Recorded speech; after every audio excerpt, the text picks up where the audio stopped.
Even though Android 14 isn't quite stable yet, we should start getting ready for the next Android 14 beta, which is theoretically based on stable 14 and which we can test before it launches in December. Wow, that was difficult to write. Let me clarify what Google stated today.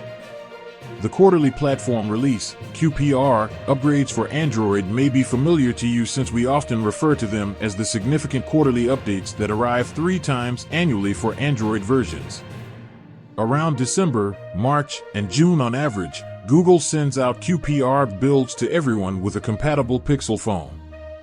The following August or September, Google releases the newest version of Android.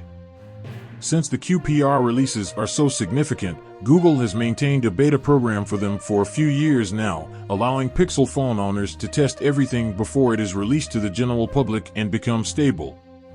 The Android 14 QPR beta program will shortly begin as we recently finished the Android 13 QPR beta program.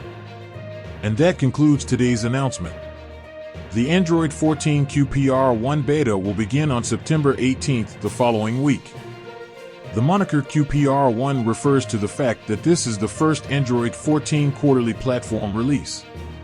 Again, it's strange since Android 14 stable isn't out yet, but the version that will follow it is soon to be released. Do you notice the strangeness? Considering quitting the beta program or trying Android 14 QPR1 beta?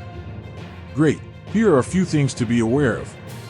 You should start receiving Android 14 QPR1 beta the next week if you are already enrolled in the Android beta program. Sign up here. As long as you are enrolled, there is nothing you need to do. You must choose to leave the Android beta program if you already participate but would rather to wait until stable Android 14 up 1A and not test QPR1 too rapidly. That should be completed rather shortly. Sign up if you wish to experiment with new software but are not already a member of the program.